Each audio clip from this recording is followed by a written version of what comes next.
I like today's readings, even though they're not very easy in a way to mind the treasures that they hold for us to reflect upon. In the Gospel, we find, as we always do in the Gospel of Mark, and we're going to be hearing from the Gospel of Mark for the entire year this year, we hear how Jesus is moving and going about, performing miracles, feeding thousands of people, healing, performing lots of healing miracles. But there is also something very interesting at the end of today's Gospel, where even the demons would fall down when Jesus would come by, and they would recognize him, and they would say, "You are the Son of God." Yes, we recognize Jesus as the Son of God.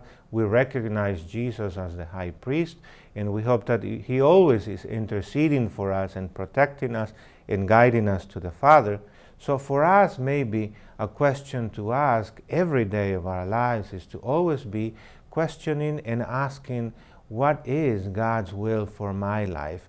How do I recognize that will of God for my life? Maybe each day, if we sit down in silence and recognize or begin to ask that question, we can see where we're going. And then we can be even more available to do God's will. If we learn to do God's will and to recognize God's will in our lives, miracles may follow. Miracles may happen in one way or another. We will recognize that we are following the Lord. What is God's will for your life? How do you see that today?